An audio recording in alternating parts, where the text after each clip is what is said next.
Merci de votre sympathique attention accordée à nos antennes. Il est l'heure de vous informer. Bienvenue à cette édition du journal. À la une de l'actualité, 4 candidats à l'élection du gouverneur et vice-gouverneur de la province du Tanganyika ont présenté leur projet de société devant les élus provinciaux. C'est au cours d'une séance plénière tenue ce mardi 3 mai 2022 sous la houlette de l'honorable présidente de l'organe délibérant, Virginie Nkulu-Nemba. Cédric Moma.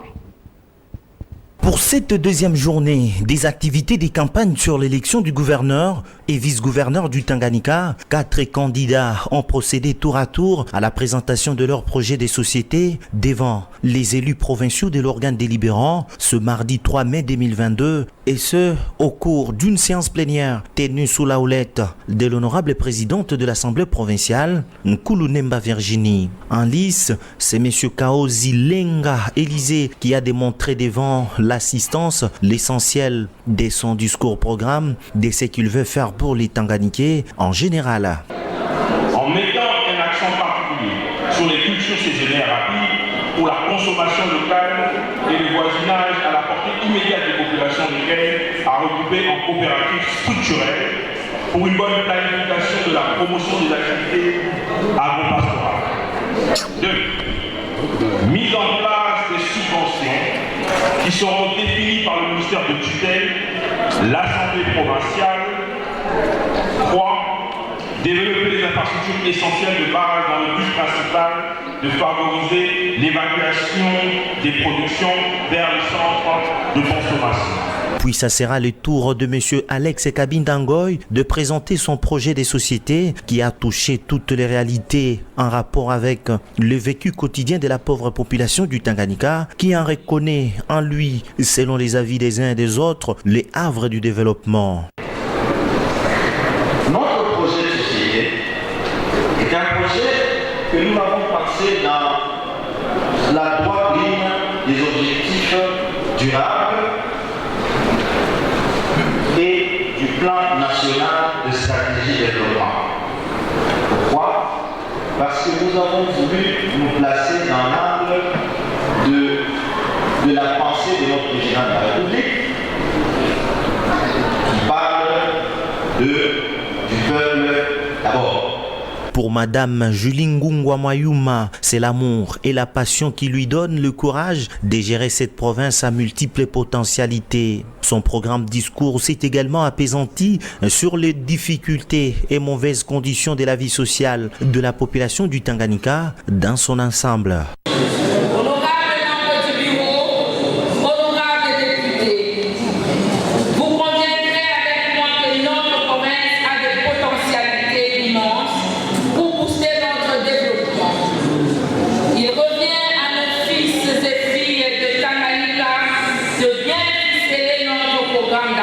De notre gouvernement provincial, avec les peu de temps qui nous reste, faire appel à toutes les intelligences afin de transformer toutes ces potentialités en richesses consommables bénéfiques pour la population.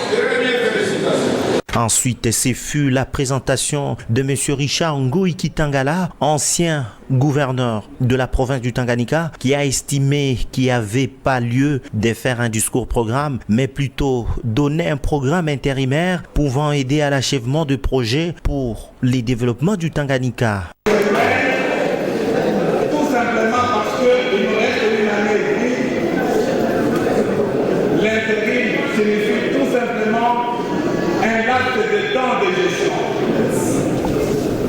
Pendant ce temps, moi je ne connais même pas la hauteur de ce qui reste comme budget de la province du Tanganyika. Donc je ne peux pas m'attarder à présenter un programme ou un projet de société.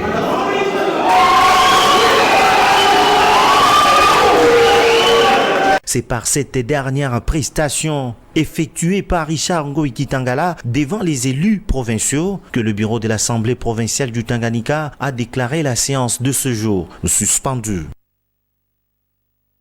Le gouvernement provincial du Tanganyika, à part l'entremise du ministre de l'Intérieur et porte-parole du gouvernement, Kamona Yumba Dieudonné, rendu public ce mardi 3 mai 2022, le rapport général trimestriel de la province et informé l'opinion. La mission d'environ 20 jours effectuée par le gouverneur ad intérim Samba Kayaba Lamoni à Kinshasa puis à Lubumbashi. Ce dit rapport est axé sur la situation sécuritaire sur toute l'étendue de la province. Suivez cet extrait du ministre au micro de Cédric Momamou Santolé. Ne se fiant pas seulement au rapport écrit, le chef de l'exécutif provincial du Tanganyika a également tenu à rencontrer physiquement le vice-premier ministre de l'Intérieur pour lui expliquer de vive voix les défis auxquels son gouvernement fait face pour la pérennisation de la paix sur l'ensemble de la province. Parmi les points soulevés lors de cet échange d'environ 1 heure, le gouverneur de province a insisté sur l'insuffisance remarquable des éléments des forces de l'ordre et de sécurité, c'est-à-dire le nombre insuffisant des policiers et des militaires ainsi que la capacité faible de leur logistique. L'autorité provinciale a martelé que si cette question n'est pas résolue par le gouvernement central, le gouvernement provincial connaîtra toujours un frein pour la réalisation de son programme d'action, car tout développement reste d'abord tributaire de la paix et de la sécurité. À lui de préciser que jusqu'à ce jour, plusieurs entités à l'intérieur de la province n'ont aucune présence militaire et policière et d'autres une faible présence, à l'image de Kabimba, localité frontalière industrielle qui abrite le chef-lieu du territoire de Kalemi, mais où on y trouve moins de policiers et de militaires. Cette situation rend l'autorité de l'État faible et c'est ce qui explique la résurgence, la persistance et la recrudescence de l'insécurité dans les axes énumérés ci-dessus. Mesdames et messieurs de la presse, après cet échange avec le patron des Titels, le gouverneur de province a poursuivi sa mission avec des démarches pour tenter de retrouver les pistes de solutions de manière concertée avec le gouvernement central en fait de pallier à certaines incertitudes sécuritaires. C'est ainsi qu'au cours de cette mission, il a eu un échange fructueux avec la firme japonaise JICA, l'agence japonaise de coopération internationale, basée dans la formation de la police et la formation professionnelle. Il était question, avec cette organisation proposée par l'OIM, à travers les recommandations formulées par la représentante spéciale du secrétaire général de l'ONU, Madame Bintou Keïta, lors de son dernier passage à Kalemi, celle de voir les forces congolaises prendre la relève de la mission qu'est menée la MONUSCO après son retrait de la province du Tanganyika, prévu en juin 2022. Alors qu'il préparait son retour à Kalemi, une semaine après sa mission, le gouverneur de province a reçu une invitation adressée en même temps à la présidente de l'Assemblée provinciale et au ministre provincial de l'Intérieur et Sécurité pour leur participation à la table ronde interprovinciale regroupant les autorités similaires des 5 provinces de l'espace Kasaï et les 4 provinces de l'espace Katangé, ouverte par le Premier ministre et chef du gouvernement Jean-Michel Samba-Lukonde à Lubumbashi. Durant 7 jours, jour pour jour, les délégués de votre province, sous la conduite du gouverneur intérimaire Samba Kayaba Lamoni, ont participé activement à cette table ronde visant des résolutions pacifiques pour la cohabitation entre le peuple de ces deux espaces qui se sont chamaillés dernièrement à Lubumbashi suite à un problème d'exode et d'intégration. Concernant l'élection du gouverneur et vice-gouverneur de province prévue pour les 6 mai courants, le gouvernement intérimaire lance un appel vibrant à toute la population du Tanganyika de s'apaiser et de suivre tranquillement les processus électoraux en cours. Ce gouvernement en place a par la même occasion invité les challengers à l'unité et à ne pas entraîner la population dans des luttes inutiles, mais aussi à ne pas diviser cette population par les discours séparatistes. Mesdames et messieurs, au chapitre des élections des gouverneurs et vice-gouverneurs prévues pour les 6 mai prochains, le gouvernement provincial, en tant que garant du gouvernement des institutions provinciales et de la population, demande à la population de s'apaiser et de suivre l'organisation de cette élection, car les modes d'organisation et de l'exercice du pouvoir dans notre pays sont définis par notre Constitution. Sur ce, nous appelons la population à quitter les différences inutiles qui ne peuvent ni influencer le député provincial ni le processus électoral lui-même. Nous devons comprendre que notre pays évolue dans le système démocratique où tout le monde est libre de participer dans la gestion du pays et de ses institutions, mais dans le respect strict de la loi. Le député national élu des Moba, Jean-Manda Kansabala, est arrivé mardi 3 mai 2022 à Kalini, chef-lieu de la province du Tanganyika. Cet élu du peuple a devant votre rédaction précisé bien sûr l'objectif, bien sûr j'y arrive, pour lesquels il se retrouve sur la terre de ses ancêtres. À l'en croire, il vient bien sûr assister aux élections de gouverneurs qui auront lieu le 6 mai prochain. Jean-Manda Kansabala au micro de votre rédaction. Effectivement, vous savez qu'il y a des enjeux majeurs. Après ces enjeux majeurs, ce vendredi, les députés provinciaux vont procéder à doter la province de nouvelles autorités, c'est-à-dire, va doter d'un gouverneur, d'un vice-gouverneur. Ce qui me motive, comme étant un fils de cette province, je ne peux pas me placer en marge des enjeux majeurs que le devenir de la province. Voilà ce qui me motive. Et comme vous le savez, on a enregistré une candidature des gouverneurs. Ce que je félicite d'abord, c'est-à-dire que la démocratie est en train de venir, il y a eu la liberté et la CENI n'a pas été discriminatoire pour enlever certaines candidatures.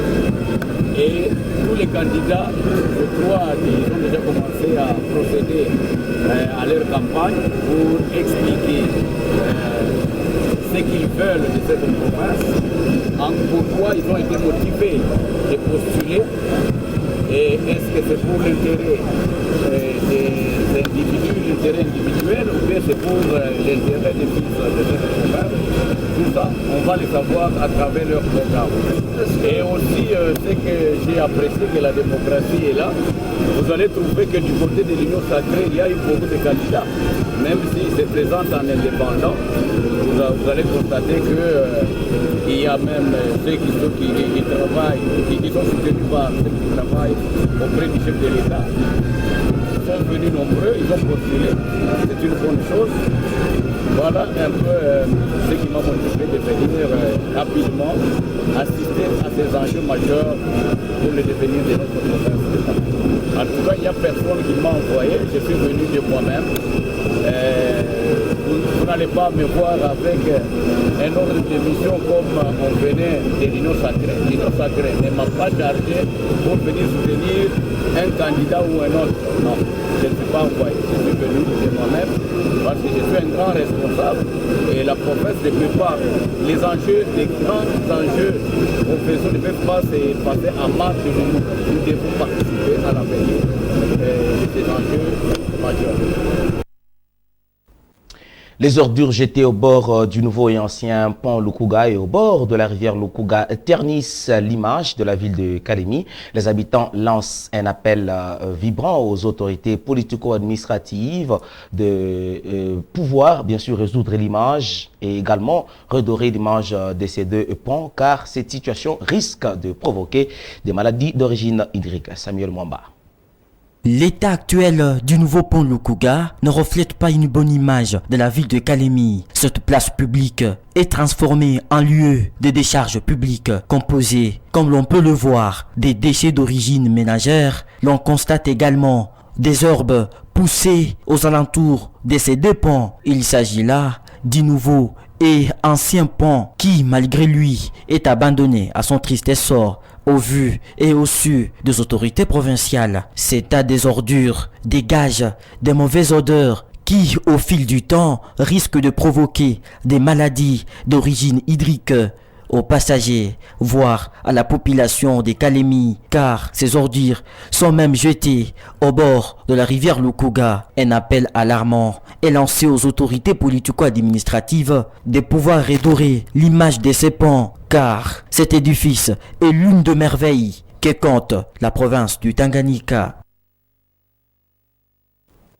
Une bonne partie de l'avenue du quartier, bien sûr, d'Ave en voie de disparition suite au jaillissement des eaux souterraines qui envahissent à qui mieux les habitations. Les résidents de cette partie de l'avenue sur l'entrée droite, bien sûr, de la place dite qui vivra verra, ces voies abandonnées à leur triste sort. Les interventions des autorités gouvernementales s'avèrent, bien sûr, très nécessaires. C'est un constat fait par votre rédaction. Une bonne partie des maisons de l'avenue d'Ave de Kalemi s'y trouvent en ces jours dévastées et envahies par les eaux souterraines. Plusieurs habitations s'engloutissent à la merci des eaux qui n'ont pas de voies de canalisation. C'est un véritable danger imminent auquel les habitants sont confrontés. Les eaux ne font que s'augmenter même après la tombée d'une petite pluie. Toutes ces conséquences sont dues au non-respect des normes urbanistiques par la population en complicité avec les autorités y afférentes. À l'époque, Zoé Kabila Mwanzambala, avec sa vision, a tenté de lutter contre les constructions anarchiques, mais cependant, et les députés et la population ignorante à la matière se sont levés avec multiples contestations contre cet esprit du développement. C'est avec pitié et larmes aux yeux que nous avons retrouvé cette grand-mère sans famille, avec uniquement sa fille malade mentale qui vit dans des conditions anormales. L'eau commence à atteindre même les lits des dormitions. Elle n'a nulle part où aller pour bien vivre. Les conséquences semblent être multiformes en vivant dans ces eaux. C'est notamment les maladies comme les paludismes, perte des biens des valeurs, apparition des serpents et j'en passe. Où sont passés les députés et les autorités gouvernementales, afin de pouvoir apporter leur soutien à ces habitants? À l'occasion de la journée mondiale de la liberté de presse célébrée le 3 mai de chaque année, le président de l'Union nationale de la presse du Congo, UNPC, en sigle et section du Tanganyika, Mathias Makolovera, a adressé un message aux journalistes de la province du Tanganyika. Dans son allocution, Mathias a appelé tous les journalistes, bien sûr, du Tanganyika, de bien vouloir cultiver la culture de la paix et de travailler en union. À l'occasion de cette journée dédiée à la liberté de presse sur l'ensemble de la République démocratique du Congo, une journée qui nous a été dédiée par l'UNESCO et aussi renforcée par le Conseil de sécurité des Nations Unies. Et étant donné que le thème international de cette année, qui est en même temps répercuté en RDC, étant le journalisme à l'emprise du numérique. C'est pourquoi je commence ce message tout en félicitant d'abord toute la presse qui s'est adaptée de l'analogique au numérique. Là, je pense à tous ces médias en ligne, je pense à toutes ces chaînes YouTube et tous ces journalistes qui fonctionnent aujourd'hui en ligne, mais sans oublier les chaînes de radios et télévisions qui ont migré de l'analogique vers le numérique. Que nous rappelle cette journée? Ou c'est quoi la liberté de presse? La liberté de presse n'est autre que cette garantie donnée aux journalistes pour l'accès à l'information. Les journalistes ont un rôle, celui d'informer la population après avoir traité les éléments bruts qu'il a eu à récolter dans la communauté. C'est pourquoi le journaliste est devenu victime expiatoire de plusieurs tentations politiciennes, civiles, sociales et économiques. Le journaliste n'est aimé que lorsqu'il est écouté à la radio, que lorsqu'il est suivi à la télé, mais il est plus haï lorsqu'il est sur terrain. Et c'est pourquoi ici je suis en train de rendre hommage à tous ces journalistes qui ont perdu leur vie dans la recherche de l'information.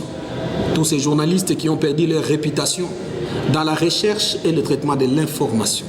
Quant à nous, journalistes, dans l'ensemble, sans tenir compte des médias, que ce soit en ligne, la presse écrite, la radio et la télévision, nous voulons vivre dans une mixité homogène et non dans une promiscuité. C'est-à-dire, cette différence qui peut nous diviser, cette différence qui peut nous mettre nous-mêmes dans des combats ou dans des querelles fratricides entre nous-mêmes. Nous devons être unis, travailler pour le seul objectif, la défense de notre métier, une solidarité entre nous. Nous ne voulons pas valoriser toutes ces antivaleurs qui nous amenuisent. Il y a des gens qui ne nous aiment pas et assurément qui ne nous divisent, qui ne font que nous diviser. Entre nous, il y a les liens de fraternité et de collaboration. Ne nous traitez pas comme des ennemis, donnez-nous les informations. Parce que l'accès à l'information, c'est ce qui fait le journaliste. Quand on a une information historique, on n'est pas journaliste, on est historien. C'est pourquoi j'invite toute la communauté en cette journée du 3 mai 2022 dans la province du Tanganyika, une province qui est en expansion, en développement et en une évolution terrible par rapport aux médias. Le coordonnateur de la fondation Dox, Dona Toussaïdiane, Dona Eyale, est arrivé bien sûr dans la matinée de ce mardi 3 mai 2022 à Kalemi, chef-lieu de la province du Tanganyika. L'objectif de son séjour à Kalemi est rentre bien sûr dans le cadre de la poursuite des œuvres caritatives aux personnes vulnérables. Dieudonné Balangardi. Ce mardi 3 mai 2022, aux environs des 10 heures locales, à bord de l'avion CAA, que le numéro 1 de la fondation Dox Dona Toussaïdiane, FDDC en sigle, a posé ses pieds à Kalemi, chef-lieu de la province du Tanganyika, dans le but de poursuivre les activités caritatives que s'est assigné la fondation Dox Dona Toussaïdiane. À peine arrivé, Ayale Dona a présenté le sentiment de satisfaction de retrouver les sols tanganyikais tout en revenant sur l'objectif de son séjour à Kalemi. Ça fait longtemps que nous avions quitté Kalemi et nous venons pour une activité de notre fondation pour parler avec nos frères, nos jeunes frères, pourquoi pas nos mamans veuves qui sont en désespoir. Nous avons un programme dans notre fondation Dox Dona Toussaïdiane et la capacitation. C'est une activité ou bien une discipline qui consiste à lutter contre la pauvreté. Également, nous allons parler avec nos jeunes pour les conscientiser à pouvoir se prendre en charge avec d'autres, à bannir d'autres antibalais.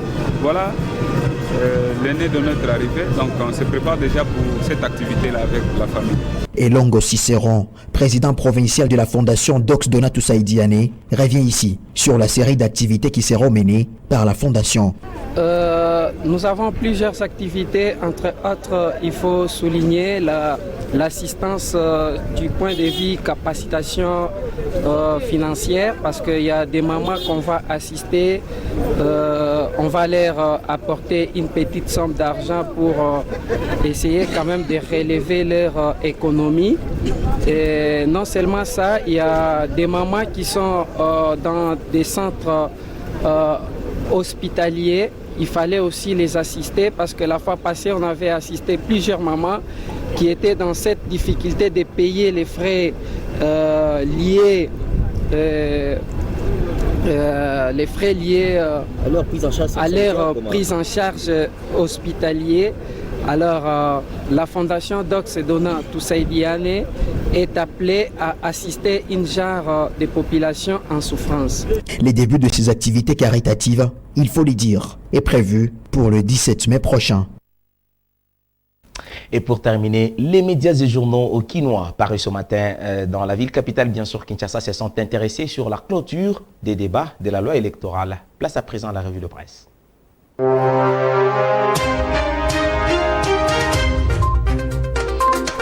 La clôture de débat sur la réforme et de la loi électorale est largement commentée par la presse quinoise. Mesdames et messieurs, revue de la presse. Le débat général sur la loi électorale est clos, avec l'éclairage apporté par le G13, initiateur de ces textes majeurs d'organisation des élections en RDC, rapporte le potentiel. La voie est balisée pour le scrutin de 2023 au niveau de la Chambre basse du Parlement qui vient de remplir sa part du contrat, explique le journal. À en croire les co-auteurs de ces textes de loi désormais envoyés à la commission pour examen approfondi et toilettage, la loi électorale Lokondo pose 4 exigences. La mise en place d'un système de proclamation des résultats bureau des votes par bureau des votes. La femme doit être représentée de manière paritaire pour sacrifier à un impératif constitutionnel. Une cartographie électorale élaborée avant des scrutins afin de donner à tout Congolais, des milieux urbains ou des milieux ruraux, la possibilité de connaître leur bureau de vote longtemps avant le scrutin. Les votes qui va se passer en 2023 dans le délai constitutionnel sera mi-électronique, mi-manuel, dont les règles d'utilisation sont fixées dans la loi. Détaille le quotidien. Prenant acte de la recevabilité de cette loi, le bureau de l'Assemblée nationale, par l'entremise de son président Christophe Mbosonkodia, a décidé d'envoyer ce texte légal à la commission politique, administrative et judiciaire pour un examen approfondi et insertion des amendements formulés par les députés nationaux, ajoute pour sa part la tempête des tropiques. Puis le programme national va faire rapport de conclusion de ses travaux au bureau qui, à son tour, les soumettra à l'examen et adoption des parlementaires lors d'une séance plénière qui sera convoquée à cet effet, poursuit le tabloïd. Dans sa réplique aux préoccupations de ses collègues députés au cours de la plénière de l'Assemblée nationale de ce lundi 2 mai, rapporte Forum des As, Denis Sessanga, l'un des co-auteurs de la proposition de la loi modifiant la loi électorale, en cours d'examen, a rejeté l'amendement formulé par le député Singi Pouloulou.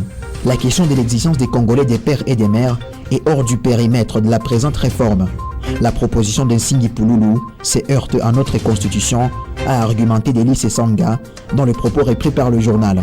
En rejetant l'amendement du député Singi Pouloulou exigeant des candidats présidents de la République la nationalité congolaise de pères et des mères, Denis Sessanga a battu en brèche l'argumentaire d'un Singi Pouloulou en contextualisant les contraintes constitutionnelles à la base de l'interdiction de toute révision de la Constitution, conclut le quotidien.